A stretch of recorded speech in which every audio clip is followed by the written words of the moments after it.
A continuación, venimos con la última charla del doctor José Santaella. El doctor José Santaella es médico cirujano de la Universidad de Carabobo y tiene el título de especialista en medicina crítica y además de que obtuvo en el Hospital Central de Maracay y es especialista en anestesiología, graduándose en el Hospital Militar de Maracay. El profesor José Santaella nos va a dictar el seminario Ventilación Mecánica en COVID-19, especialmente en el síndrome de distrés respiratorio agudo. José. Doctor Miguel Silva, qué gusto saludarle. ¿Sí se escucha bien allí? Sí, se escucha perfecto, José. ¿Sí? Una cosita que se me olvidó decir de tu currículum es que me aprecio de ser tu amigo y te agradezco muchísimo que desde Ecuador, donde estás, nos estás apoyando con esta jornada. Muchas gracias, doctor. Para mí realmente es un honor. Le envío un inmenso abrazo y es un gusto estar aquí compartiendo con ustedes. Agradezco a todo el comité organizador, a Sigma Medical y al Grupo IOMA por el patrocinio de la actividad y a todos los participantes que nos acompañan de todos lados de Venezuela y de buena parte de Latinoamérica. Me parece que es la mejor manera de rendir homenaje a una persona de tan elevada calidad profesional y humana como la doctora Victoria Sartorio. Seguro estoy de que ella estará contenta de vernos reunidos en torno a la academia, a compartir conocimientos y experiencias que nos ayuden a salvar vidas.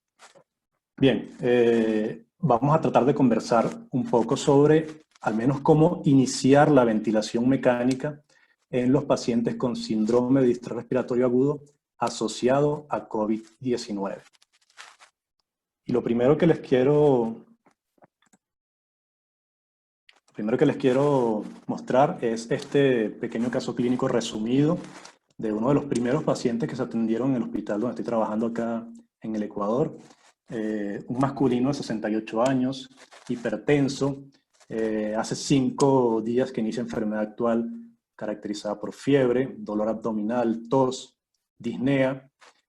Al día 4 acudió al hospital y al día 5 ya se tiene un resultado de una PCR para SARS-CoV-2 positiva. Como elementos adicionales importantes para más adelante, tiene un ecocardiograma que es relativamente normal, tiene una fracción de eyección superior a 55%, tiene una talla de 1.74 metros. Este paciente se tiene que tallar, medir cuando llega, porque es importante para hacer los cálculos de la ventilación. Recuerden que se van a hacer en base al peso predicho, que para esta talla es aproximadamente 70 kilogramos. Recibe oxígeno, en este momento recibe oxígeno por cánula nasal a 5 litros por minuto y tiene estos gases arteriales que les reporto acá. Tiene un pH de 7.32, una presión arterial de CO2 de 38, bicarbonato en 19 milimoles por litro, una presión arterial de oxígeno de 50 milímetros de mercurio.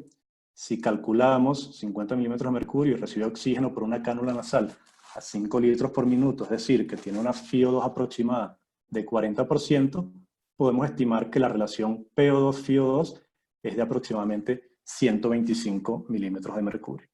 Entonces, ¿cuáles son los diagnósticos de este paciente? Entre otros, los principales, seguro que el paciente tiene COVID-19.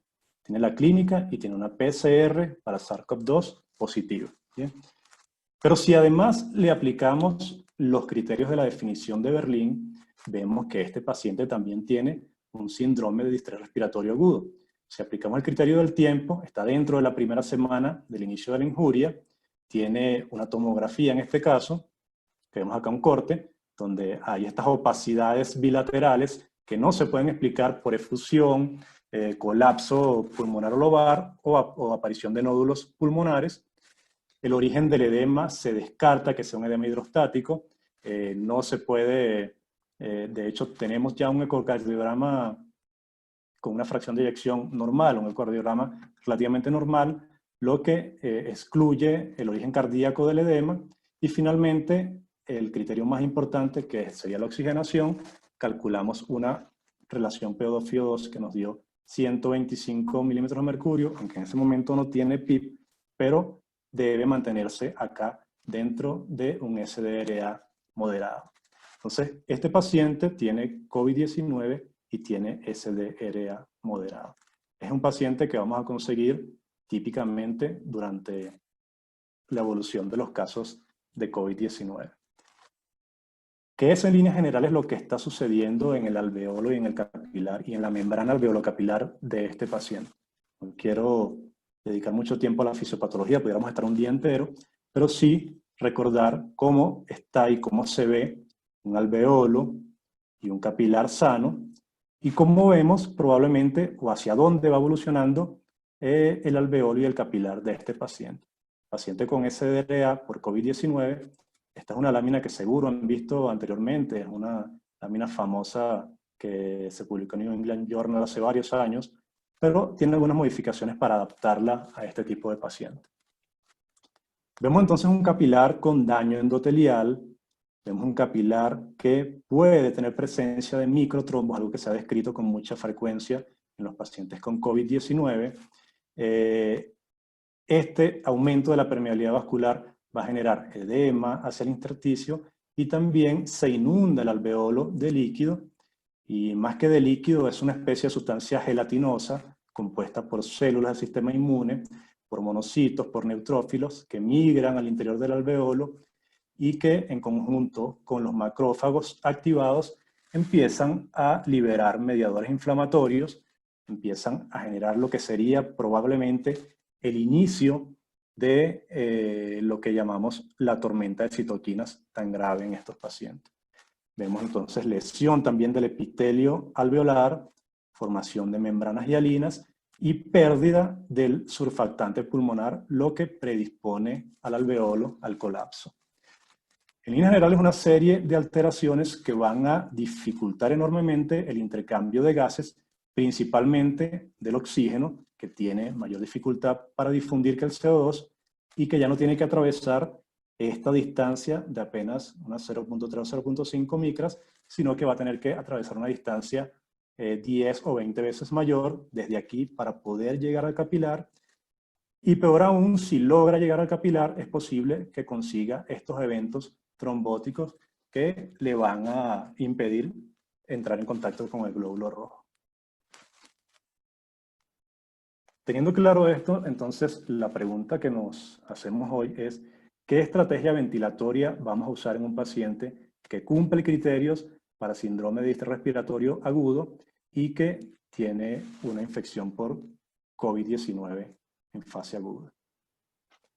Por suerte, la buena noticia inicial es que gracias al trabajo de muchos, desde el grupo de Denver del Dr. Hashbag en el 1967, pasando por el doctor Amato, que me parece que siempre amerita una mención especial, por el grupo de la red ARSNet y más recientemente el equipo del estudio LungSafe, tenemos suficiente evidencia sólida, con muchos trabajos, con muchos pacientes, como para respaldar una estrategia ventilatoria a estos pacientes.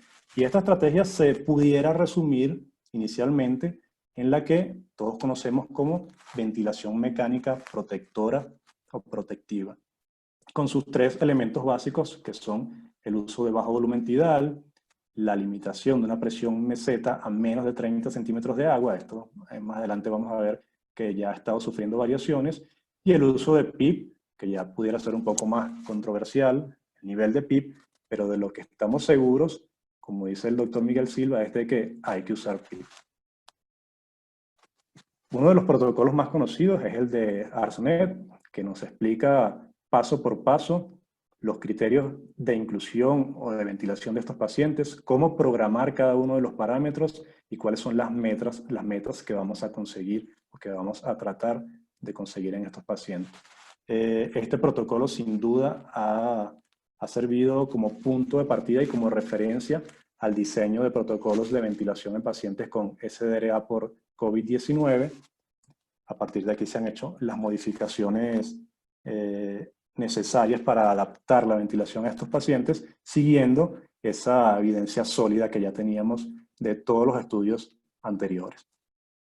Y es que en la medida que fueron surgiendo los brotes grandes, principalmente en Europa, en la Lombardía italiana, y en España, muchos médicos que manejaron a estos pacientes empezaron a ver algunas situaciones extrañas, algunos comportamientos atípicos en estos pacientes que, si bien ciertamente cumplían los criterios de Berlín de síndrome respiratorio agudo, tenían algunas cosas que les parecían muy atípicas, muy extrañas.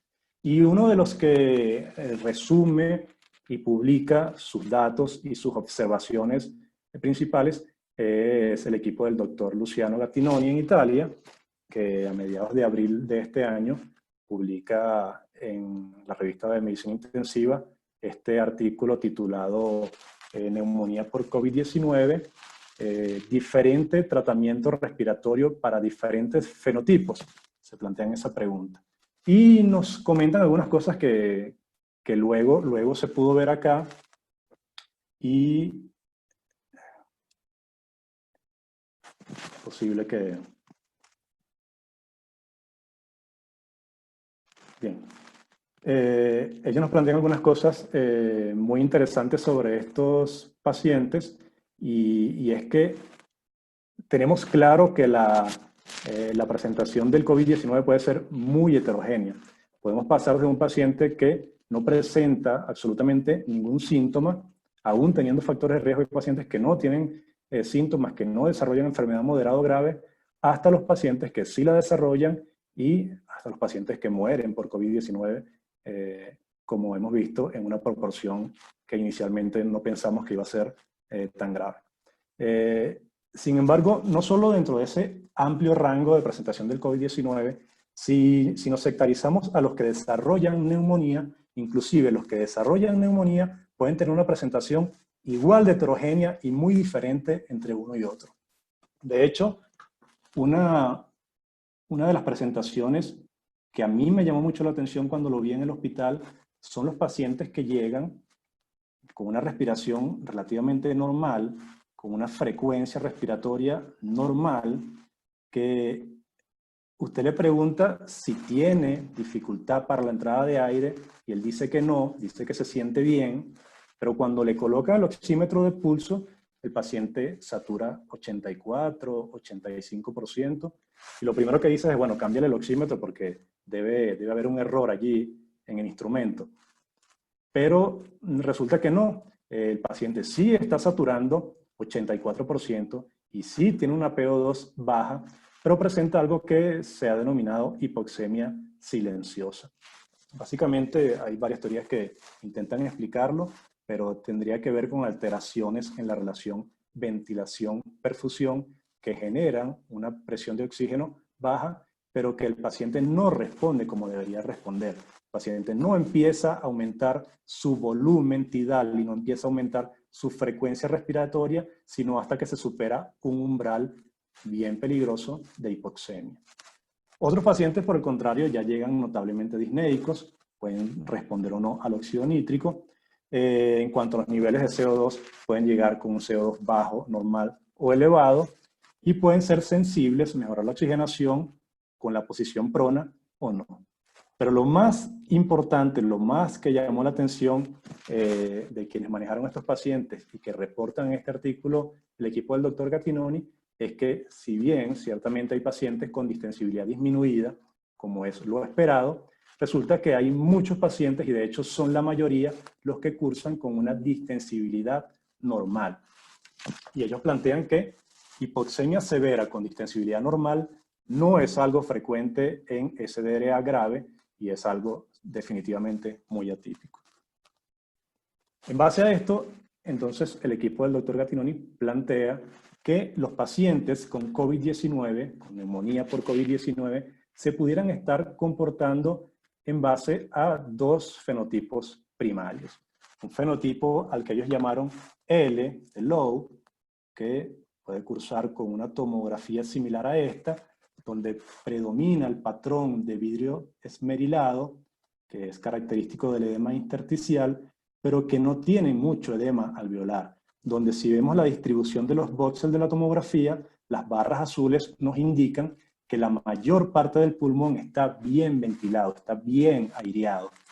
Y en líneas generales, entonces, cursan con las 4 L, de baja elastancia. Recuerden que la elastancia es lo contrario de la compliance, por lo tanto, tienen una alta compliance, una compliance normal o casi normal, tienen una baja relación ventilación-perfusión, tienen un bajo peso pulmonar y una baja reclutabilidad porque en realidad no hay tantos alveolos colapsados.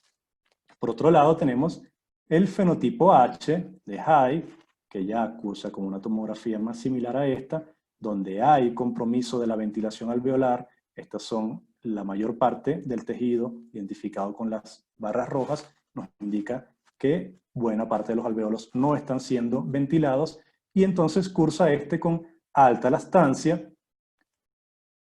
es decir, con baja compliance, como es lo esperado en el SDRA clásico. Este fenotipo entonces se parece mucho más al SDRA clásico, al que estamos acostumbrados a manejar. Tiene un alto shock de derecha a izquierda, tiene un alto peso pulmonar y una alta posibilidad de recuperar alveolos. Y que quede claro que ellos no plantean como que el paciente va a tomar uno u otro camino, va a tomar uno u otro fenotipo, sino que la mayoría de los pacientes, hasta el 75%, es decir, 3 de cada 4 pacientes, se va a comportar inicialmente bajo las características del fenotipo L. Pero, dependiendo de varios factores, puede evolucionar y luego empezar a comportarse como un fenotipo H o como el SDRA clásico, que evidentemente, en el caso de los pacientes COVID-19, va a ser mucho más difícil de ventilar y va a tener una mortalidad mucho más elevada. Entonces ellos comentan que los pacientes tipo L pueden permanecer sin cambios durante un periodo de tiempo y luego pueden mejorar naturalmente o empeorar. Y la clave para que empeoren, lo que tenemos que tener mucha cautela para evitar que empeoren y que progresen el fenotipo H, es la magnitud, la profundidad de la presión intratorácica negativa.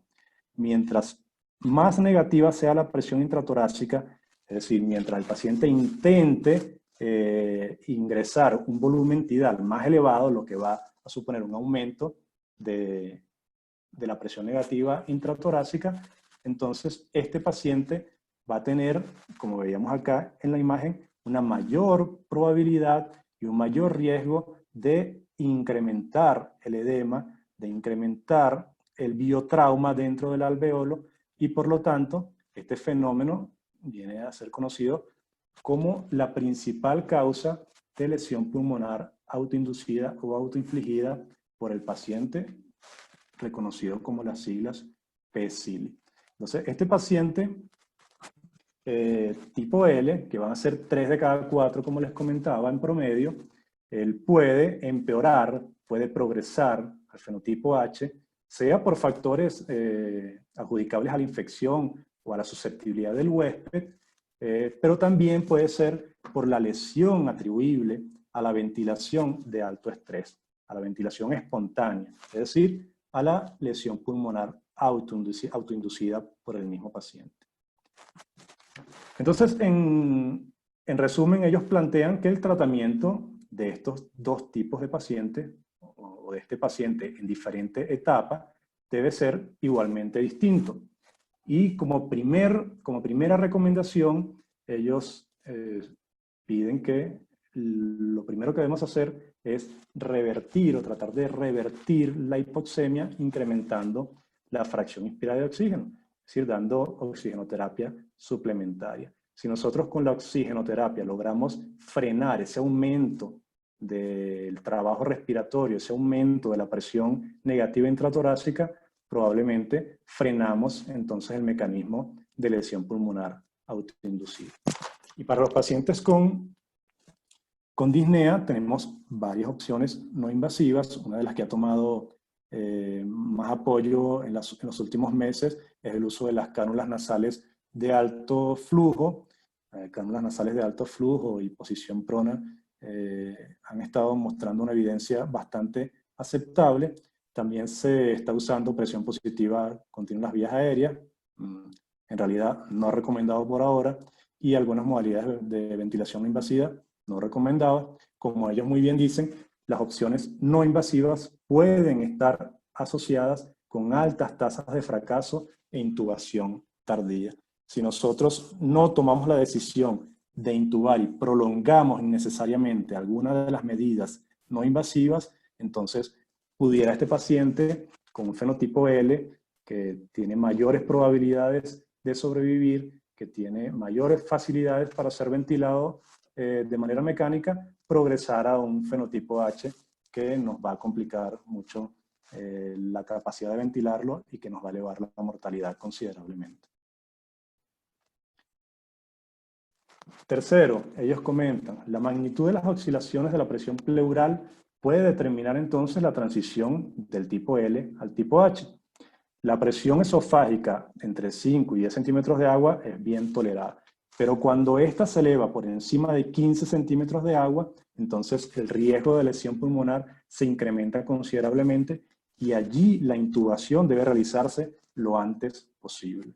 Esto sin duda es difícil de estimar en la práctica clínica diaria, pero sí es un elemento importante de tomar en cuenta y de tratar de extrapolar al comportamiento mecánico, a la evaluación del trabajo respiratorio del paciente, entendiendo que la intubación temprana puede evitar la transición o la progresión a un fenotipo H más complicado.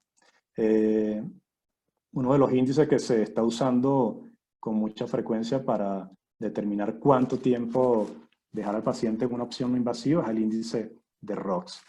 Posteriormente podemos conversar un poco de eso.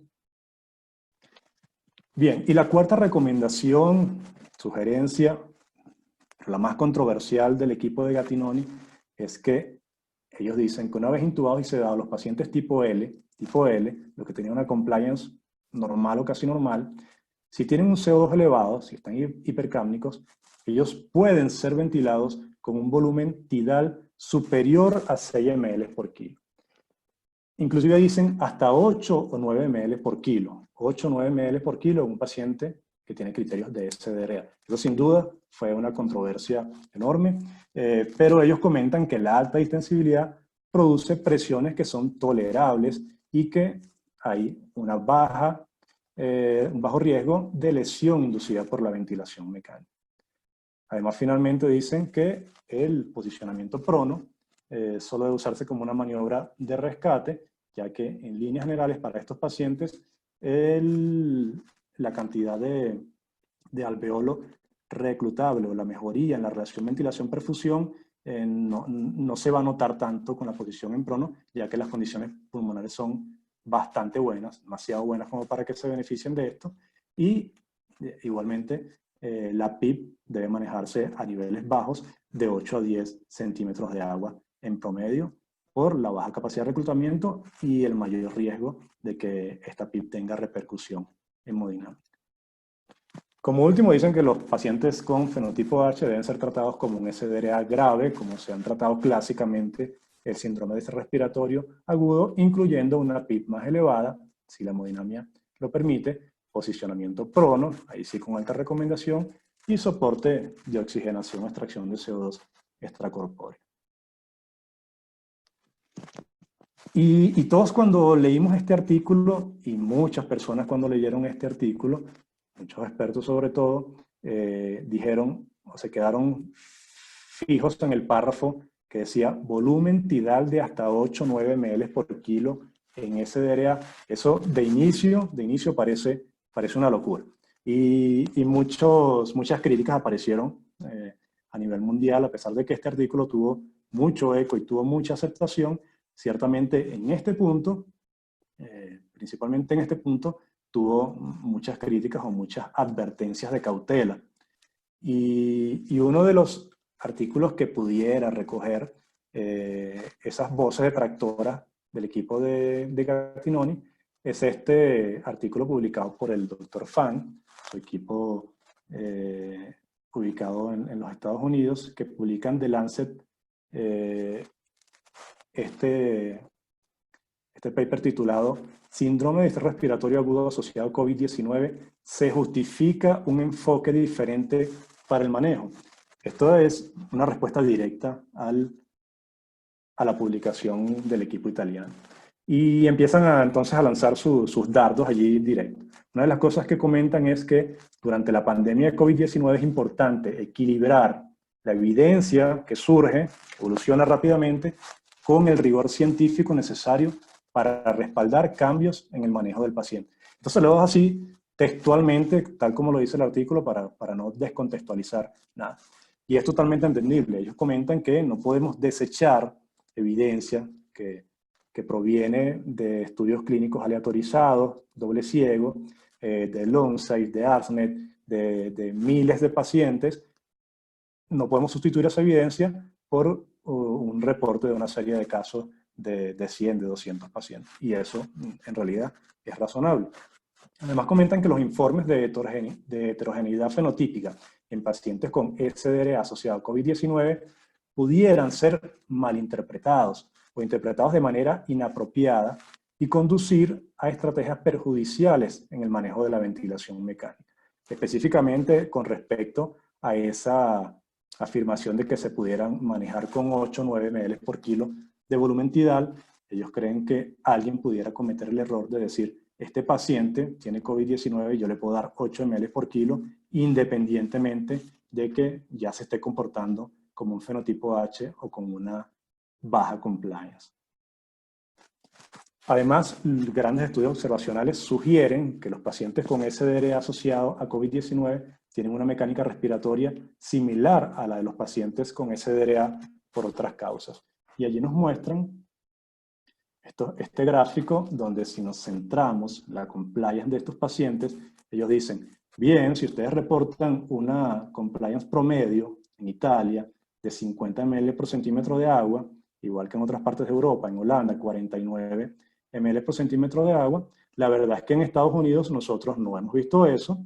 Nuestra compliance promedio en Seattle es 29 ml por centímetro de agua, 35 en Boston, 26 en Nueva York, 28 en otro hospital en Nueva York. Entonces no podemos nosotros aceptar esa sugerencia de manejar pacientes con 8 o 9 ml por kilo o de sugerir que la mayoría de los pacientes, y por tanto generalizar, se pudieran manejar con volúmenes tidales altos.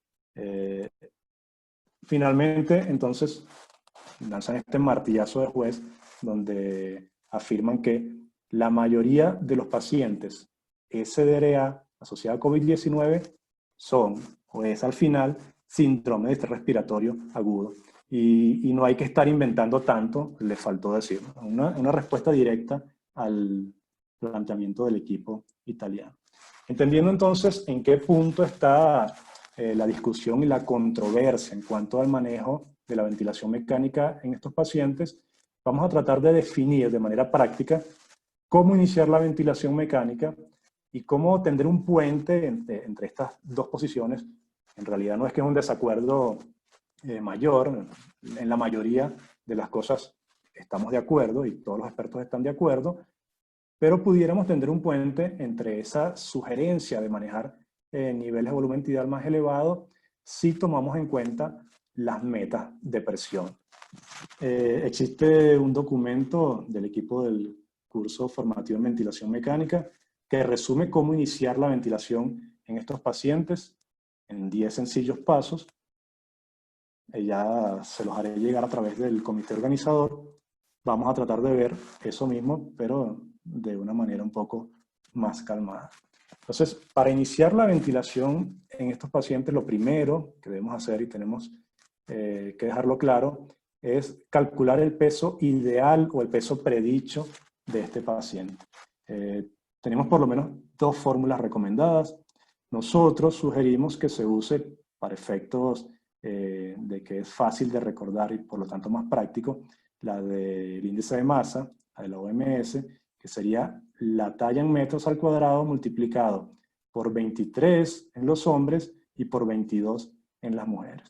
Es práctico y fácil de recordar, aplica además casi de manera obligatoria en pacientes que midan menos de 152.4 centímetros. Tenemos esta otra fórmula que es más precisa, pero es menos práctica. Cualquiera de las dos la pueden usar Lo que no pueden usar es el peso real del paciente. Siempre debemos calcular el peso predicho o ideal de acuerdo a la talla.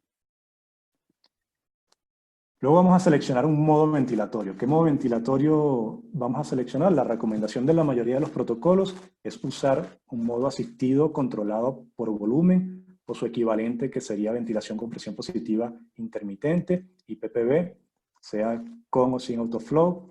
Esto es lo que recomienda la mayoría de los protocolos por la facilidad o porque se hace más familiar manejar la ventilación, especialmente para operadores no expertos, con el volumen, controlando por volumen y programando un volumen entidad. Pero yo estoy seguro de que muchos de ustedes se van a ver en la libertad, entendiendo bien todo lo que estamos conversando hoy, de manejar pacientes con ventilación controlada por presión, usando modos duales o modos APRB. Para no complicarnos, la recomendación inicial es manejar asistido controlado por volumen. Y lo primero que vamos a comentar es cómo programar el volumen tidal, el volumen corriente, porque me parece que es lo más importante. La recomendación actual de nosotros y de la mayoría de los protocolos es iniciar con un volumen tidal de 6 ml por kilogramo de peso predicho, con unos límites entre 4 y 8 ml por kilo. Y nos vamos a ajustar de acuerdo a cómo se comporten las presiones. Y vamos a tener dos metas básicas de presión. Mantener una presión meseta por debajo de 28 milibar. Les comento que para efectos de la presentación y de la ventilación en estos casos, vamos a considerar equivalentes las unidades milibar y centímetros de agua, aunque hay una pequeña diferencia. Para estos niveles de presión, esa pudiera ser despreciable. Entonces, milibar y centímetros de agua lo vamos a usar como sinónimos de aquí en adelante. Presión meseta menos de 28 milibar y driving pressure o presión de distensión por debajo de 14 milibar. Para recordar brevemente, partiendo de la PIP, una gráfica presión-tiempo, cuando inicia la inspiración, alcanzamos un punto máximo, que es la presión pico. Luego, si tenemos una pausa inspiratoria, que es esta que vemos acá, podemos obtener la presión plató o la presión meseta, que como les dije, la vamos a mantener por debajo de 28 milibar. Luego descendemos otra vez hasta la PIP, y este diferencial de presión entre la presión plató y la PIP es lo que denominamos driving pressure o presión de distensión, y cuya meta va a ser mantenerla por debajo de 14 milibar. 28 o menos de presión meseta, menos de 14 de presión de distensión. Y si tuviéramos que priorizar o darle más importancia a una de ellas, se la daríamos a la presión de distensión. ¿Y por qué? Porque si vemos, por ejemplo, estos resultados del estudio LongSafe, vemos cómo se comporta la mortalidad, la probabilidad de muerte, de acuerdo al driving pressure y a la presión plató. Y observamos cómo la mortalidad ya se empieza a incrementar notablemente a partir de 15 milibar de driving pressure, y por acá a partir de hecho, 25, 26 milibar de presión plató.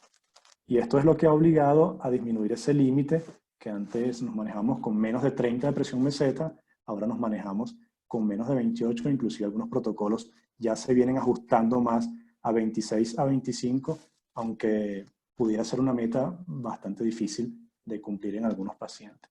Si vemos más específicamente el comportamiento de la supervivencia en los pacientes que se manejaron con un driving pressure menor o igual a 14 centímetros de agua, que es la línea punteada, y los que se manejaron con más de 14 centímetros de agua, vemos que se separan considerablemente las curvas, lo que supone una supervivencia mucho mayor en los pacientes que se manejaron con un driving menor o igual a 14 centímetros de agua. Ahora, ¿cómo tendemos un puente entonces entre las dos posiciones controversiales de cómo manejar el volumen tidal y de si se puede manejar volúmenes tidales más elevados a 6 o a 7 ml por kilo en base a esto? Vamos a tratar de verlo, vamos a ver si lo podemos ver en el simulador. Bien, espero que logren verlo allí. Si usamos como ejemplo el paciente que comentábamos al inicio, cuyo peso predicho era de aproximadamente 70 kilogramos, si iniciamos a 6 ml por kilo, 70 por 6, a este paciente le vamos a programar un volumen tidal de 420 ml. Con 420 ml y 10 de PIB, si nos vamos a los valores medidos, vemos que este paciente tiene una presión plató de 19 milibar. Una PIB de 10, lo que quiere decir que el driving es de 9 milibar. Este es un paciente que está cumpliendo de largo las metas e inclusive con un driving por debajo de 10 sería recomendable incrementar el volumen tidal. Entonces, este paciente que probablemente entra dentro de la definición del fenotipo L, que tiene una compliance relativamente normal, como vemos acá, cercana a lo que reportaban los italianos, 50 ml por milibar, este paciente se pudiera incrementar con seguridad el volumen tidal. Y vemos que si le programamos 7 ml por kilo, 7 por 70, 490, y nos vamos a los valores medidos, tenemos igual la gráfica, presión, tiempo, arranca la inspiración, presión pico, meseta y PIB de nuevo. Vemos que la presión plató está en 20 milibar y si le restamos los 10 de PIB, tenemos un driving en 10 centímetros de agua o en 10 milibar. Este paciente todavía le podemos incrementar con seguridad el volumen tidal y podemos usar hasta 8 ml por kilo. Y todavía pudiéramos estar dentro del cumplimiento de las metas establecidas, que son una presión plató por debajo de 28 y un driving por debajo de 14. Si tiene PIB de 10 todavía, entonces tenemos un driving en 12. Este paciente aquí está bien ventilado, está dentro de los parámetros de seguridad de acuerdo a las presiones y lo estamos manejando con un volumen tidal de 8 ml por kilo, cosa que normalmente no se podía hacer en un paciente con síndrome de distrés respiratorio agudo. Bien. Ahora, tomando en cuenta la otra posición, sí es cierto que si tenemos un paciente con una compliance más baja, vamos a disminuirla aquí casi a la mitad, si yo le doy 8 ml por kilo a un paciente, una compliance en 25, me voy aquí a los valores medidos y ya me salí, fíjense acá me salí de la meta de la presión plató, ahora tengo la presión plató en 32, este paciente tengo que bajar el volumen tidal, y si le resto los 10 de PIB, tengo una presión de distensión, un driving pressure, en 22. Eso es totalmente inaceptable y ciertamente si nosotros dejamos a este paciente con un volumen tidal alto, lo que vamos a hacer es terminar de empujarlo por el precipicio. Entonces, esta es la cautela que debemos tener con el manejo del volumen tidal. Podemos programar volúmenes tidales superiores a 6 ml por kilo, siempre y cuando logremos cumplir con las metas de presión plató y presión de distensión. Este paciente le bajamos de nuevo al mínimo de 6 ml por kilo, o a la programación inicial, porque en realidad lo mínimo que pudiéramos usar son 4 ml por kilo, y si vemos acá los valores medidos, tenemos una presión plató que ya está en el límite, con 6 ml por kilo, para este paciente la presión plató está en 27. Y si le restamos los 10 de PIB, tenemos un driving en 17 milibar, 17 centímetros de agua. Es decir, que está fuera de la meta del driving. Este paciente, de hecho, ya no se va a poder manejar ni siquiera con 6 ml por kilo. Voy a tener que reducir a 5 ml por kilo para poder entrar dentro de la meta de presión plató y de presión de distensión. Vemos acá, ya la presión plató baja a 24 y la presión de distensión entonces quedaría exactamente en 14 milibar. Aquí estoy cumpliendo la meta con volumen de 5 ml por kilo. A este paciente por ahora no le puedo incrementar el volumen tidal más de 5 ml por kilo. Bien, volvemos acá. El próximo parámetro a programar sería la fracción inspirada de oxígeno. Nosotros recomendamos, este paciente va a necesitar de inicio una FiO2 alta, cercana a 100, no recomendamos 100 porque siempre es útil que haya algo de reserva de nitrógeno dentro de la mezcla de gas inspirado y dentro del alveolo, porque eso inclusive protege del colapso. Por lo tanto, nuestra FiO2 recomendada al inicio es 95%.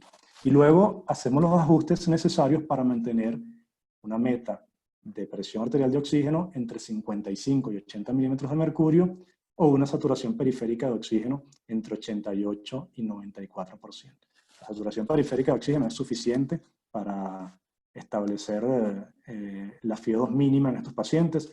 Si el paciente satura 90%, 91%, allí estamos bien, mantenemos la FiO2 más baja que nos permita mantener esa saturación. Luego programamos la frecuencia respiratoria y la relación IE. Y la frecuencia respiratoria en estos pacientes de inicio generalmente debe ser alta. En promedio los vamos a manejar o recomendamos iniciar con 18 ventilaciones por minuto, no más de 35 por minuto. Pero lo más importante a tener claro en cuanto a la frecuencia respiratoria es que si tenemos un paciente que en ventilación espontánea, de manera basal, está ventilando a 30 ventilaciones por minuto, tiene 30 de frecuencia respiratoria, con un alto volumen tidal, este paciente yo no lo puedo intubar y conectarlo al ventilador como hago en la máquina de anestesia con una frecuencia de 12, de 10 por minuto, ¿no? Principalmente porque voy a generar una modificación rápida, un ascenso rápido de la presión de CO2 que va a depender principalmente en este paciente de estos dos factores, del volumen tidal y de la frecuencia respiratoria que hacen el volumen minuto. Por lo tanto, después de todos los ajustes que tuve que hacer para mantener el volumen tidal en las metas, yo voy a manejar la concentración de CO2 principalmente a expensas de modificaciones en la frecuencia respiratoria. ¿Cuáles son las metas? Mantener una presión arterial de CO2 entre 35 y 55 milímetros de mercurio. Se puede considerar la hipercapnia permisiva. Muchos protocolos recomiendan que la presión de CO2 se puede elevar hasta 60 milímetros de mercurio con seguridad y mantener un pH entre 7.25 y 7.45. Fíjense que el pH puede estar ligeramente acidótico, no se recomienda menos de 7.25, nunca menos de 7.20, pero sí puede estar levemente acidótico y se pudieran beneficiar algunos pacientes de esa leve acidosis o acidemia, para ser más estrictos con el término. Si queremos hacer modificaciones entonces para lograr un CO2 que esté dentro de las metas, podemos hacerlo a través de la fórmula de la frecuencia respiratoria ideal, multiplicando la frecuencia actual del ventilador por la presión arterial de CO2 que tenemos en ese momento, entre la presión arterial de CO2 que queremos, que normalmente la vamos a programar entre 40 a 45 milímetros de mercurio. Si logramos eso con una frecuencia entre 18 y 22, estaremos dentro del promedio y dentro de lo que se considera bastante aceptable. Debemos recordar también que el ciclo respiratorio se compone de este tiempo inspiratorio durante la insuflación y hasta el final de la pausa, y del tiempo expiratorio desde que se abre la válvula expiratoria del ventilador hasta que regresamos a la presión basal y estamos listos para iniciar una nueva ventilación. O sea, el tiempo total respiratorio es la suma de estos dos. Y la relación IE es la relación entre el tiempo inspiratorio y el tiempo expiratorio. Lo recomendado para estos pacientes es mantener una relación IE de 1 a 2 o de 1 a 1.5 de manera inicial para favorecer el tiempo inspiratorio, lo que indirectamente va a favorecer la oxigenación. Recuerden que si le damos mayor tiempo inspiratorio, favorecemos en cierta medida la oxigenación, y si damos mayor tiempo expiratorio, favorecemos en cierta medida la ventilación o la excreción de CO2. Esto es muy importante y voy a regresar otra vez al simulador, porque cuando nos manejamos con frecuencias respiratorias elevadas, cuando yo manejo con una frecuencia por encima de 12, de 14, que es lo que uso normalmente, yo tengo que tomar en cuenta que cada vez que se modifica la frecuencia respiratoria, debo asegurarme de que el ventilador ajuste el tiempo inspiratorio. Fíjense que no es lo mismo tener un paciente conectado con una frecuencia, vamos a hacerlo de 10 para para tener números enteros más fáciles de manejar, si lo tengo con una frecuencia de 10, el tiempo total respiratorio va a ser de 6 segundos para cada ventilación, como lo ven aquí. Si el tiempo inspiratorio está en 2, tenemos una relación IE de 1 a 2. 2 segundos para inspirar y 4 segundos para expirar. Esta es la relación fisiológica, 1 a 2. Pero noten que cada vez que yo modifico la frecuencia, y si yo incremento a 20 y no modifico, o el ventilador no lo hace automáticamente, porque no todos lo hacen automáticamente, no modifica el tiempo inspiratorio, entonces yo ahora tengo 3 segundos totales de tiempo respiratorio, y si uso 2 segundos para inspirar, entonces voy a tener una relación IE invertida. Y vean cómo en la gráfica entonces estamos con 2 segundos para inspirar y apenas 1 segundo para la expiración, lo que va a generar repercusión en la concentración de CO2 y probablemente en la hemodinámica. Entonces, cada vez que yo hago modificaciones, porque voy a estar haciendo modificaciones en la frecuencia respiratoria de este paciente, debo asegurarme de modificar el tiempo inspiratorio. En este caso, si yo quiero mantener una relación IE de 1 a 2, entonces debo reducir el tiempo inspiratorio a 1 segundo, para tener 1 segundo para inspiración y 2 segundos para la expiración. Adicionalmente, les comento, si nosotros tenemos un flujo bajo y yo hago una reducción del tiempo inspiratorio, el ventilador aquí me va a decir que para yo disminuir el tiempo inspiratorio debo aumentar el flujo, porque si no, no voy a alcanzar la velocidad de entrada de aire para ingresar este volumen tidal en este tiempo. De tal manera que estas 3 variables van a estar permanentemente unidas y debo asegurarme de que cada vez que modifique una de ellas, las otras estén adaptadas a la modificación que se hizo. Por ejemplo, acá ven que para un flujo de 21 litros por minuto, 1 segundo alcanza para meter 350 cc de volumen tidal, pero perdí la pausa inspiratoria.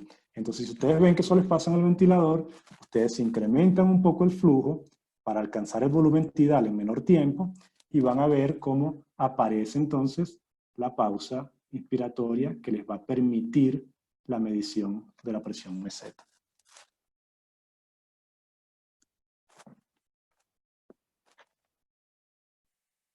Ya casi para terminar, entonces, el nivel de PIP recomendado para iniciar la ventilación de estos pacientes, nosotros sugerimos que sea de 6 milibar al inicio de la ventilación. Recordemos que estos pacientes pueden sufrir las repercusiones hemodinámicas de los fármacos de la inducción, y esta PIP, o usar una PIP elevada, puede tener repercusión sobre el retorno venoso al corazón derecho y por lo tanto sobre el gasto cardíaco y generar hipotensión. Entonces, por esa razón nosotros recomendamos 6 milibar de inicio para la PIP, a excepción de que sea un paciente obeso con índice de masa corporal superior a 35 o que tenga una PAFI por debajo de 150 milímetros de mercurio.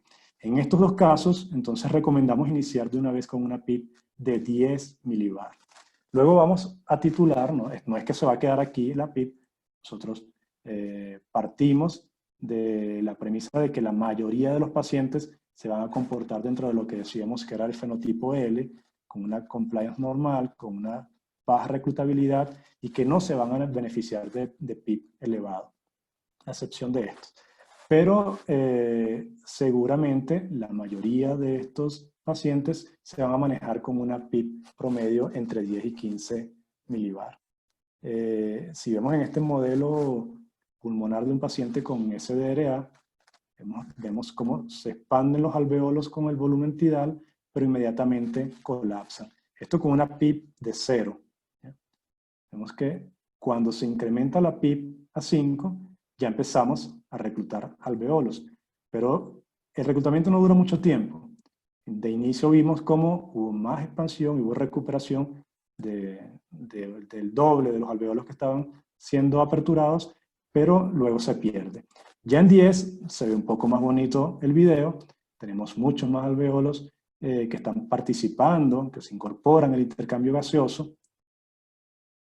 Y cuando incrementamos a 15, se ve mucho mejor. Ingresa el volumen y durante la expiración son muy pocos los alveolos que colapsan. La mayoría de estos pacientes se van a manejar entonces con niveles de PIB entre 10 y 15 milibar o centímetros de agua. Y de hecho, fíjense que cuando llegamos a 20 de PIB, además de que va a ser difícil cumplir las metas de presión, ya aquí prácticamente el intercambio, el recambio del gas alveolar es muy pobre. Aquí podemos tener problemas de hipoventilación, de retención de CO2, además de la repercusión hemodinámica que comentábamos con respecto a la PIB. Si queremos usar una guía, podemos usar la recomendación de del protocolo de ARSNet, de usar bajo PIB en relación a la FiO2. Como ven acá, la mayoría de los pacientes se van a mantener en este rango entre 10 y 14 hasta 16 centímetros de agua. Son muy pocos los pacientes que se van a beneficiar de un PIB elevado por encima de 16 centímetros de agua, 16 milibar. Algunas otras recomendaciones finales, no podemos olvidar, ayer vimos una charla bien interesante y completa sobre el uso de los equipos de protección, pero siempre es necesario recordar que se use la mascarilla N95 equivalente, usen protección ocular donde esté el paciente conectado al ventilador. A pesar de que tenemos filtros en el ventilador, siempre es importante usar todas las medidas de protección, maximizar las medidas de protección en todo momento. Cuando vamos a intubar, la caja de intubación o el plástico o cualquiera de las variaciones de esta barrera en el paciente para realizar la intubación, y siempre con videolaringoscopio para aumentar la distancia boca a boca y reducir la posibilidad de que nos entren aerosoles a las vías respiratorias, a los ojos, a las puertas de entrada.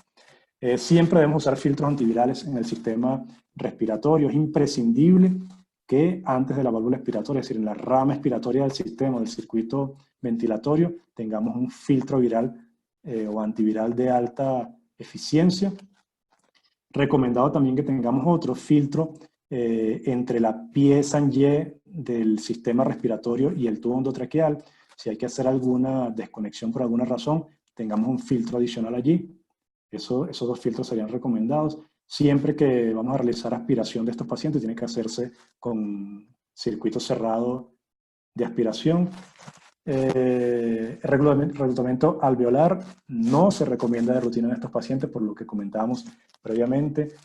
Solo 1 de cada 4 pacientes pudiera verse beneficiado, por lo tanto, no es una actuación que se recomiende de rutina. La ventilación en prono sí está justificada en todos los pacientes que tengan una PAFI por debajo de 150 milímetros de mercurio, y debe mantenerse siempre. Recuerden que la evidencia a favor de la ventilación en prono se obtuvo cuando se mantuvieron los pacientes durante por lo menos 16 horas al día en ventilación en prono.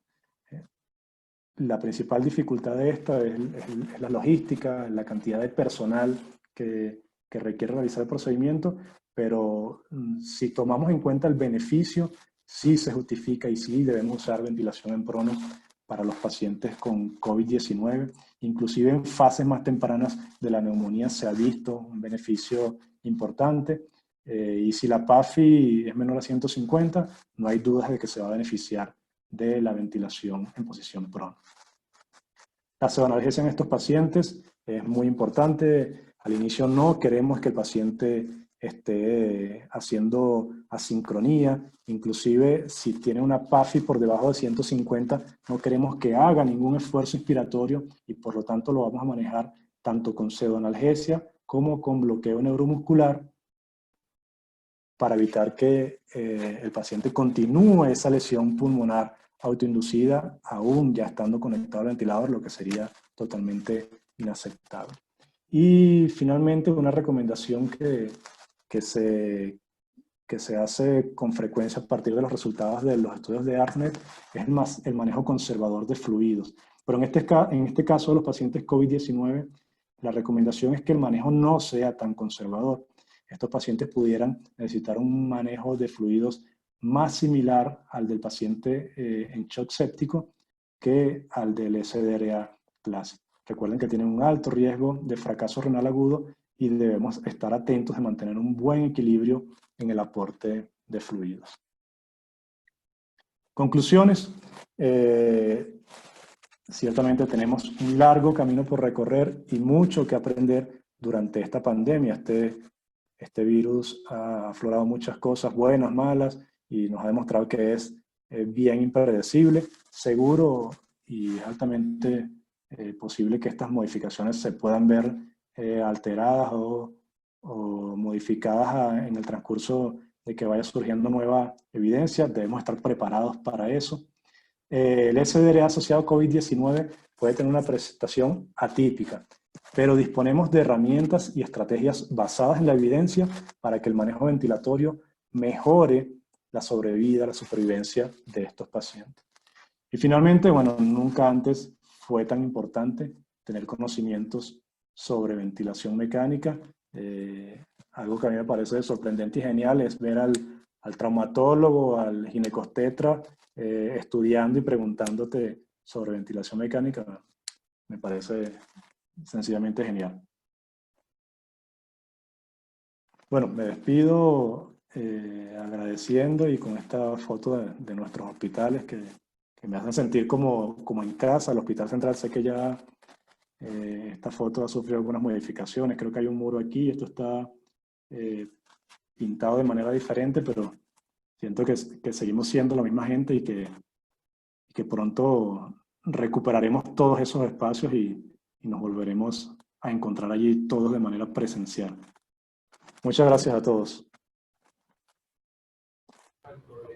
Muchas gracias, el doctor Santaella. Muchas gracias. Excelente exposición, José. Te felicito. Fuiste de lo más complicado a lo más simple. Esa era la idea, doctor. Sí, me imagino que pensando también en los obstetras y los traumatólogos, me imagino. Hay varias preguntas, José. Bien, Por te aquí, escucho.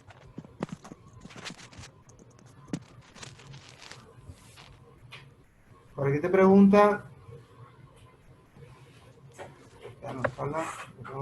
Carla Antequera, te dice: buenas tardes, excelente exposición y feliz de verte. Seguramente es una fan tuya. Pregunto si es útil y confiable para el diagnóstico de la hipoxemia silente el uso de oxímetro de pulso en pacientes con limitación para realizar gasometría.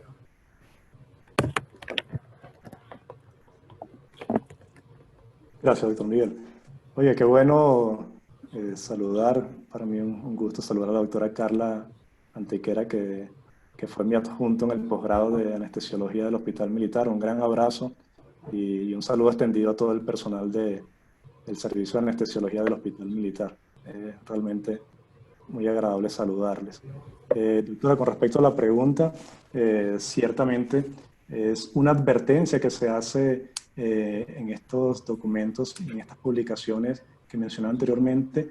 Debemos estar atentos a la aparición de esa hipoxemia silente porque vamos a encontrarnos una buena cantidad de pacientes que van a estar presentando esa situación en la que están desaturados y si no lo tenemos monitorizados no nos vamos a dar cuenta porque el paciente no va a dar manifestaciones en aumento de la mecánica respiratoria de que le está faltando el oxígeno, de que está descendiendo peligrosamente su presión arterial de oxígeno. Entonces la recomendación es que estos pacientes ingresados por COVID-19, aunque no manifiesten disnea, es necesario verificar cómo se comporta la saturación periférica de oxígeno para intervenir a tiempo y evitar que se rompa ese umbral donde el paciente bruscamente empieza entonces a aumentar su volumen tidal, aumentar su esfuerzo inspiratorio, a usar músculos accesorios y empieza entonces el fenómeno de lesión pulmonar autoinducida. En relación a la gasometría arterial, con las dificultades que hemos tenido y que hemos visto a nivel internacional, se vio en Europa, en Estados Unidos y en buena parte de Latinoamérica, va a ser difícil estar tomando tantas muestras o con tanta frecuencia muestras de gases arteriales, así que la saturación periférica de oxígeno es una herramienta no invasiva, barata, para verificar cómo se comporta la oxigenación en estos pacientes, antes e inclusive después de la intubación orotraqueal. Muy bien. Tenemos otra pregunta que dice la doctora Trina Velázquez. En caso de utilizar PIP en paciente no obeso, ¿es pertinente utilizarlo como maniobra de reclutamiento de forma periódica o se recomienda de forma continua según estado hemodinámico y rasgos límites? Saludos a la doctora Trina, compañera también del Hospital Militar de Maracay, un abrazo. El uso de la PIP en estos pacientes, recuerden, pudiera depender de cómo es el comportamiento del parénquima pulmonar de dicho paciente. Si estamos ante un paciente que se comporta bajo las características del fenotipo L descrito por Gattinoni, es posible que no se beneficie de incrementos considerables de la PIP, mientras que si es un paciente que tiene una compliance baja y una alta reclutabilidad, como los pacientes con fenotipo H, con la tomografía de la imagen que veíamos en la presentación, este paciente sí se va a beneficiar de un incremento de la PIP. Como maniobra de reclutamiento, sí está recomendado cuando vemos que hay una respuesta a la PIP inicial. ¿Cómo pueden ser unos mecanismos para establecer si el paciente puede responder o no al incremento de la PIP? Uno de ellos es evaluar la histéresis de la curva presión-volumen. Si vemos que hay un mayor incremento de la histéresis, entonces probablemente este paciente va a responder a la PIP. Si yo incremento el PIP y no hay un incremento considerable de la presión plató y del driving pressure, este paciente se está beneficiando de ese incremento de la PIP.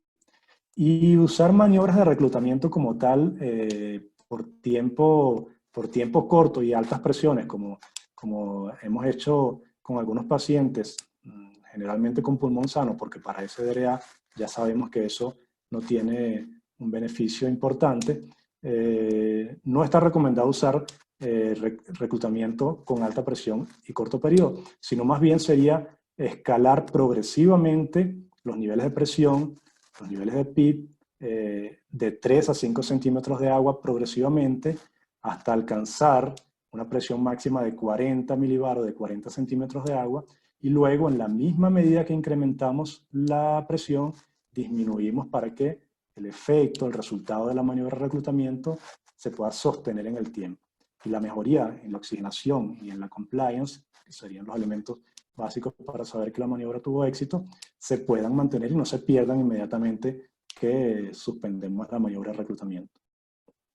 Eso.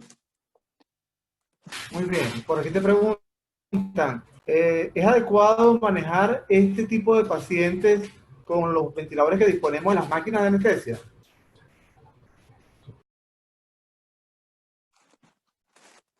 Bueno, sin duda que depende de qué máquina de anestesia estemos usando, porque si hay algo que siempre comentamos en el curso de ventilación mecánica, es que las máquinas de anestesia actualmente tienen muy poco que envidiarle a los ventiladores mecánicos que se usan en las unidades de cuidados intensivos. Si tenemos una máquina de anestesia que tiene modalidades ventilatorias básicas, que siempre las tenemos por lo menos en modo asistido controlado por volumen o por presión. Inclusive algunas máquinas tienen modos duales. Si por esa parte no tendríamos inconveniente, y además tenemos buenas características de monitorización, podemos obtener un loop o un bucle de presión-volumen, tenemos gráficas de presión-tiempo, es posible que logremos manejar a estos pacientes con una máquina de anestesia. Y se ha hecho en muchos países debido al déficit de recursos, al déficit de ventiladores disponibles.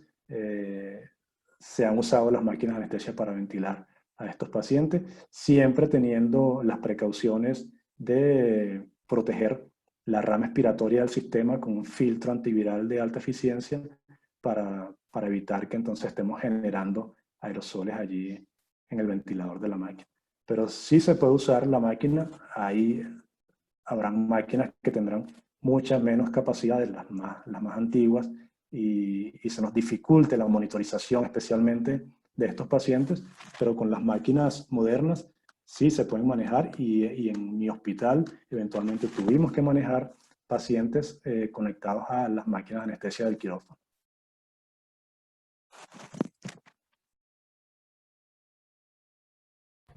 Otra pregunta, José.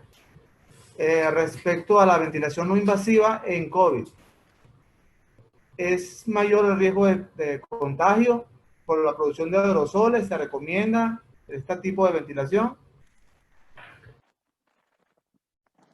Disculpe, Doc, no, por un momento no le escuché bien. ¿Ventilación no invasiva? Sí, ventilación no invasiva en pacientes COVID, debido al proceso de aerolización mayor que hay, si se recomienda o no su uso en este tipo de pacientes. Claro, la recomendación inicial fue no usar ventilación no invasiva, bajo la justificación de que se aumentaba el riesgo de generar aerosoles virales y el riesgo de infección en el personal de salud e inclusive en otros pacientes hospitalizados en las mismas áreas, si es que se trataba de áreas de aislamiento común. Pero actualmente ha surgido alguna evidencia que respalda el uso de algunas medidas de ventilación no invasiva, principalmente el uso de cánulas nasales de alto flujo por encima de 40 hasta 60 litros por minuto. Lo que sí debemos tener claros es que no debemos prolongar innecesariamente el tiempo en que se mantienen estos pacientes en ventilación no invasiva si no estamos logrando las metas.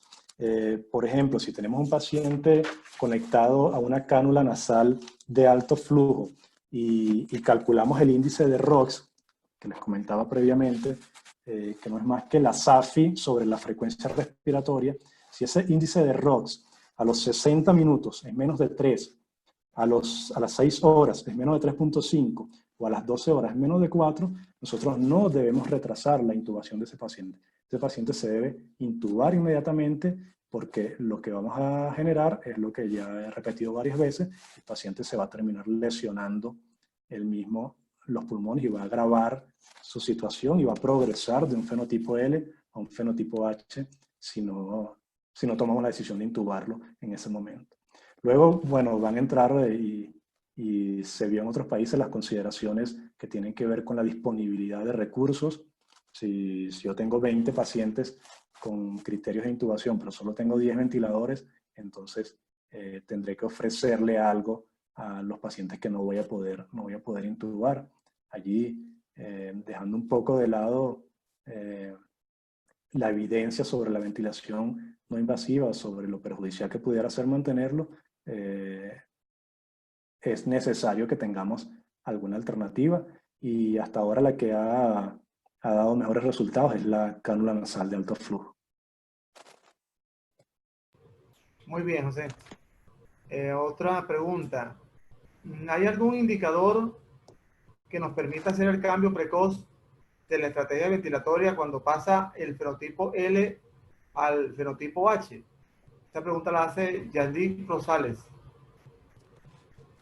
Claro, la identificación del fenotipo de manera precoz no invasiva se pudiera hacer de inicio a expensas de la imagen de la tomografía, de la comparación del patrón tomográfico. Pero esto es algo que en la práctica tiene muchas dificultades y de hecho se desaconsejó en muchos protocolos hacer TAC de rutina a los pacientes COVID-19 por el riesgo de infección para el personal de salud y el traslado a otras áreas del hospital. Por lo que el elemento tal vez más importante en el que pudiéramos determinar o clasificar a estos pacientes en un fenotipo u otro sería la compliance, y esto es ya cuando el paciente está intubado. Y ahí, bueno, recalco la recomendación del manejo del volumen tidal de acuerdo a las metas de presiones. Cuando la compliance empieza a disminuir y este paciente se empieza a comportar como un fenotipo H, entonces ya yo voy a ver que no voy a poder alcanzar las metas de presiones meseta y distensión que planteaba de 28 y 14 respectivamente, o menor a 28 y 14 respectivamente, y allí ya yo voy a detectar que este paciente se está comportando como un SDRA clásico. Voy a tener que manejarlo con volúmenes más bajos, como se ha hecho normalmente con el SDRA clásico, con 5, con 6 ml por kilo cuando máximo, con 4 ml por kilo cuando mínimo, y ya voy a tener que empezar a incrementar la PIB, porque este paciente sí se va a beneficiar de una PIB por encima de 10, de 15 centímetros de agua, y también se va a beneficiar de la posición prona, de las maniobras de reclutamiento, y ya eso supondría entonces el punto en el que vamos a cambiar la estrategia ventilatoria en este paciente. En resumen, el comportamiento de la compliance medida en el ventilador sería el elemento crítico para detectar que este paciente ya se está comportando como un SDRA clásico o como un fenotipo H. Otra pregunta, José. La hace Wilmer. Criterios de Kigali versus Berlín asociados a COVID-19, sobre todo para países que tengan bajos recursos. ¿Qué opinión tienes? Bien. Una de las controversias con respecto a estos artículos del doctor Gattinoni y la respuesta de los americanos obligó inclusive al doctor Gattinoni a hacer prácticamente hacer una pequeña corrección en una editorial de la revista Medicina Intensiva. Lo hizo varios días después del artículo sobre la clasificación de los fenotipos, donde él entonces se preguntaba, ¿será que es este paciente con fenotipo H es un SDRA o no lo es?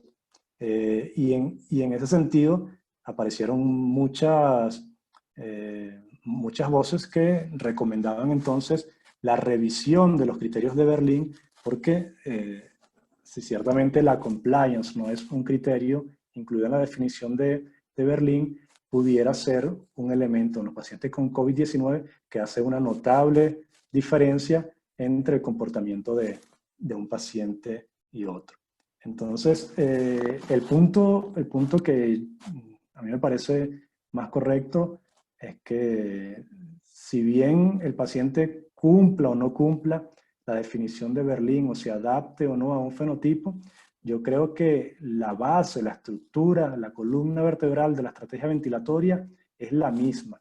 Y esta controversia en cuanto al volumen tidal se puede resolver con el manejo de unas presiones meta en plató y en driving que nos mantenga un nivel de seguridad adecuado independientemente del volumen tidal que se use. Así que para mí tendría menos importancia si el paciente cumple o no el criterio completamente de una definición u otra. Usar las metas de presiones y el volumen tidal que se adecue a mantener esas metas de presiones sería más importante que la definición en sí. Muy bien. Por aquí pregunta Adriana Montero. ¿La posición prona es recomendable para ambos fenotipos, L y H? ¿Y cuánto tiempo se debería dejar en esa posición al paciente?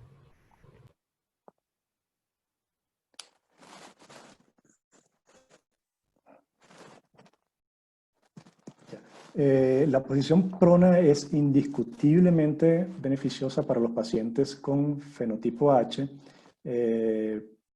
por el efecto que tiene sobre la redistribución de la relación entre la perfusión y la ventilación. En todos los pacientes que tengan una PAFI por debajo de 150, se recomienda que el tiempo en que se deben mantener los pacientes en posición prona sea de 16 horas. Por lo menos 16 horas, algunos dicen que hasta 20 horas, pero por lo menos 16 horas y 8 horas, entonces colocamos de nuevo al paciente en decúbito dorsal para evaluar los puntos de presión, para hacer cambios en los dispositivos o en los elementos de monitorización.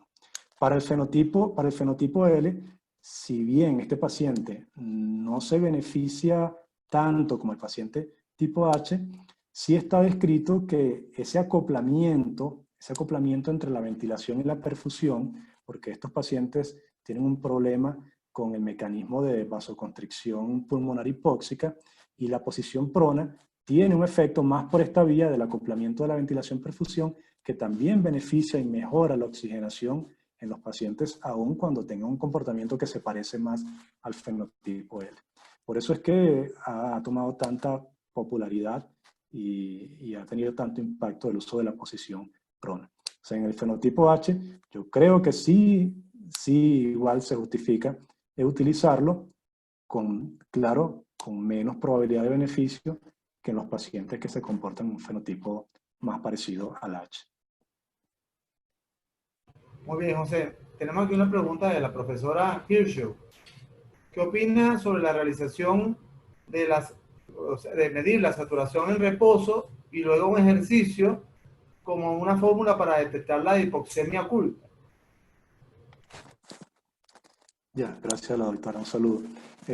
Sí, ciertamente es una herramienta que se ha estado usando de manera reciente para más o menos estimar la reserva funcional del paciente en cuanto a la oxigenación. Si nosotros vemos un paciente que en reposo está con una saturación periférica de oxígeno de 93-94%, que nosotros consideraríamos aceptable, y lo sometemos al ejercicio físico, una variación porcentual por encima del 10% nos pudiera indicar que este paciente pudiera desarrollar hipoxemia oculta en los próximos días, y puede ser un parámetro que detecte de manera precoz, inclusive a niveles de saturación periférica de oxígeno más baja, detecte de manera precoz este peligroso comportamiento de algunos pacientes.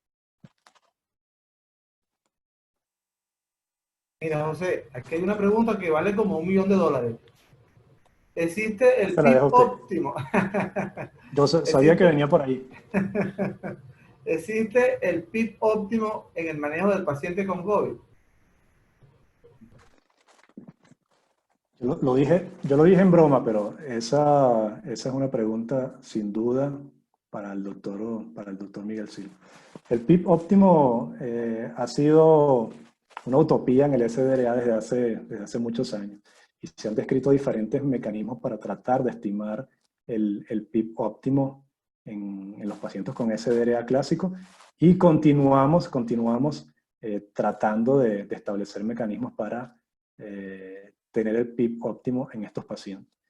Pero ahora tenemos una dificultad adicional, y es este comportamiento heterogéneo de los pacientes, lo que va a hacer más difícil la estimación del PIB óptimo en los pacientes conectados a ventilación con SDRA por COVID-19. Pero sí pudiéramos buscarlo, y yo soy de la escuela de Foromec, de que una de las mejores maneras de tratar de estimar un nivel de PIB adecuado o cercano a lo óptimo es a través del análisis del bucle presión-volumen. Si alcanzamos ese punto en el que tenemos la PIB por encima del punto de inflexión de la curva de la rama inspiratoria en el bucle presión-volumen, y no generamos sobredistensión, en ese rango seguramente estará el PIB óptimo. Pero en estos pacientes es difícil de calcular, y varían con tanta velocidad que es difícil establecer un punto de referencia o un punto crítico en el que nos pudiéramos manejar y asegurar que vamos a estar cerca del PIB óptimo. Hay varias personas que están preguntando cuándo intubar a ese paciente, cuándo tomar la decisión de intubarlo por clínica o por gasometría. Ya. Actualmente lo que se está usando en mi hospital, por ejemplo, es intentar con estrategia de ventilación no invasiva durante algunas horas con cánula nasal de alto flujo, y dependiendo del índice de ROX, como les comentaba previamente, se decide si el paciente va a intubación a ventilación invasiva o no. Nosotros usamos el tiempo de medición máximo en realidad en 6 horas.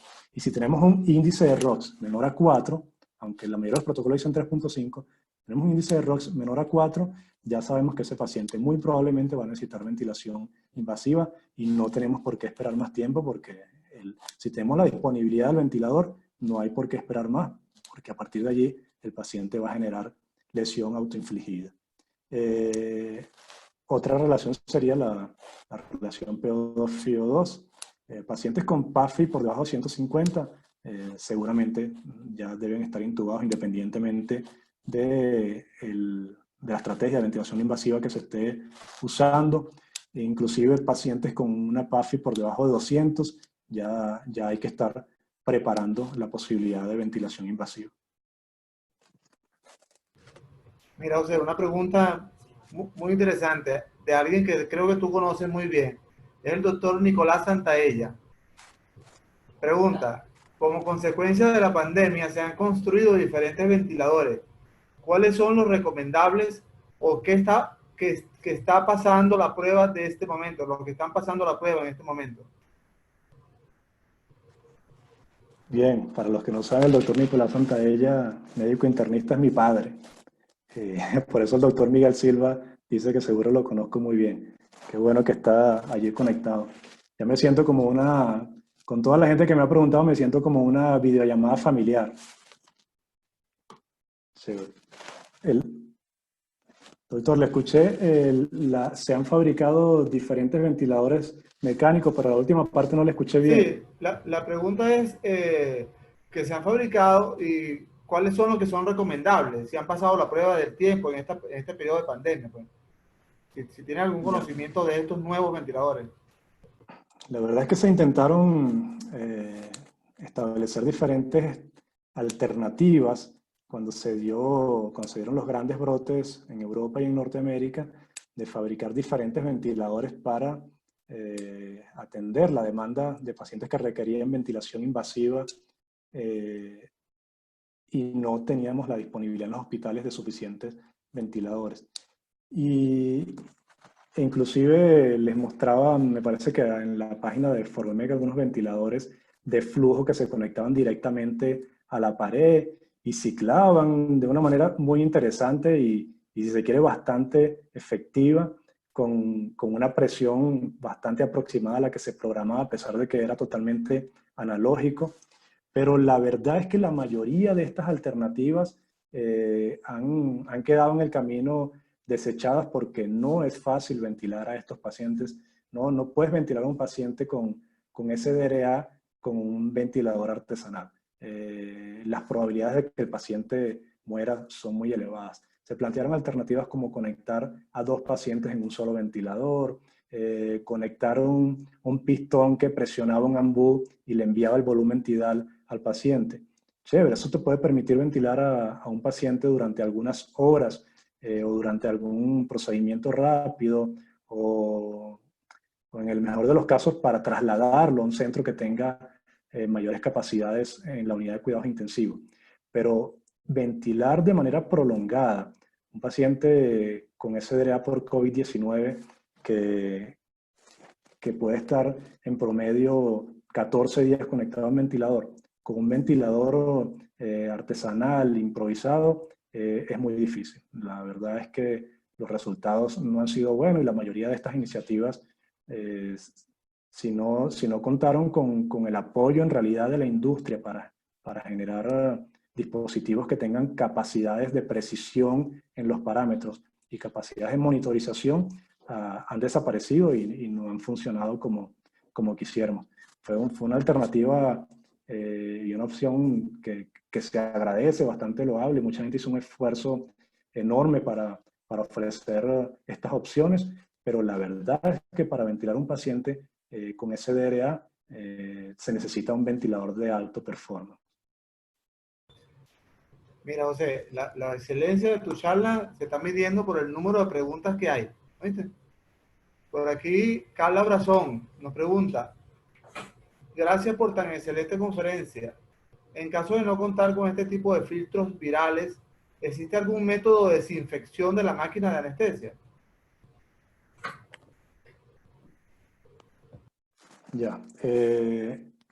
Con respecto a la desinfección, bien, sí existen diferentes productos que se han probado para desinfección de equipos, de aparatos, de superficies, pero el problema no es principalmente la desinfección, el problema es que vas a tener un paciente conectado al ventilador y la válvula expiratoria se va a estar abriendo cada vez que el paciente exhala y de esa válvula expiratoria entonces van a salir aerosolizados una gran cantidad de partículas virales que van a poner en riesgo a todo el personal que está en el área. Entonces, no puedes estar rociando el spray de Vir o de alcohol o de lo que se está usando para desinfectar las superficies y los equipos cada vez que la válvula expiratoria se abre. La válvula expiratoria se va a abrir con la misma frecuencia que tiene el ventilador y tenemos que frenar la producción del aerosol. La única manera en que se puede hacer realmente es con el filtro en la válvula, en la rama expiratoria del sistema, justo antes de la válvula expiratoria de la máquina o del ventilador.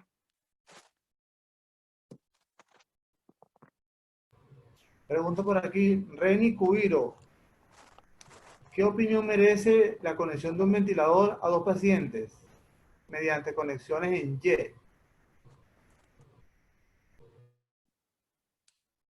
Eso se hizo viral en varios videos hace unos 3 o 4 meses y bueno, era parte de lo que le decía, tratando de buscar alternativas ante el déficit de ventiladores y la gran cantidad de pacientes que llegaban a las emergencias ameritando ventilación invasiva. Pero creo que en la práctica se hicieron muchos ensayos con maniquí, se hicieron muchas pruebas en diferentes hospitales, vi varios videos de Chile, de Argentina, de España, pero creo que solo llegué a ver en realidad 2 pacientes reales con SDRA por COVID conectados a un ventilador mecánico a través de una pieza en Y, y el resultado entiendo que fue bastante negativo.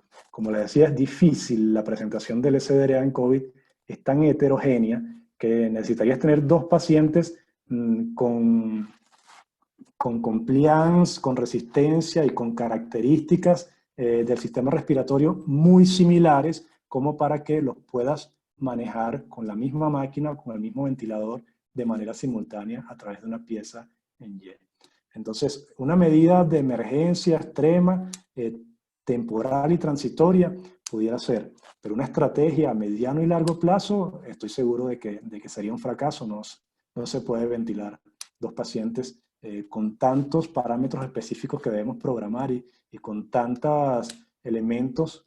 Imagínense cómo calculamos la compliance, cómo calculamos la presión meseta y el driving en 2 pacientes que están conectados y no sabemos en qué medida aporta a la distensibilidad o a la resistencia uno y otro.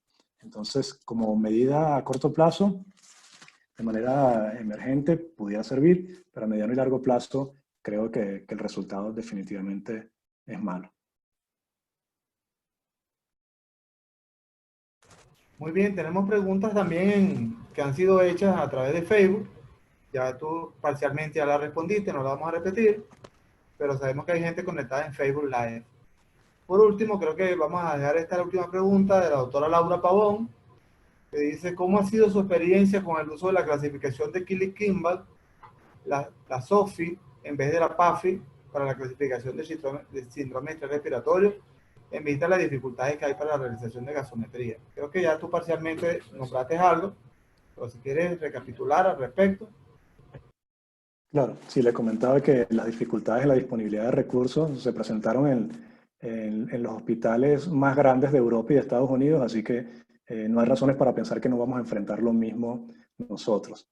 En el hospital donde yo trabajo, nosotros diseñamos el protocolo o el algoritmo de tratamiento inicial de estos pacientes en base a la relación entre la saturación de oxígeno y la FiO2, en relación a la SAFI, precisamente porque es un método no invasivo, barato, que permite tomar una decisión rápida de qué flujo debe llevar el paciente en el algoritmo, y además ahorramos el recurso de los gases arteriales, que seguro lo vamos a necesitar para los pacientes con más complicaciones, ya cuando están conectados al ventilador mecánico y ya cuando están en varios días de ventilación, donde necesitamos precisar las metas de presión de CO2 y pH, sobre todo, y tenemos que medir también cómo va el bicarbonato, cosa que no podemos hacer de manera no invasiva. Entonces, estas medidas de monitorización no invasivo han tomado mucha auge e importancia durante la pandemia de COVID-19, porque permite tomar decisiones rápidas y evaluar con bajo gasto de recursos. La recomendación entonces es que sí hay que usarla, y va a ser bastante útil durante el transcurso de la aparición de los casos y especialmente de los casos graves. Muy bien, fíjate tú que cantidad de preguntas hablan de la calidad de la exposición.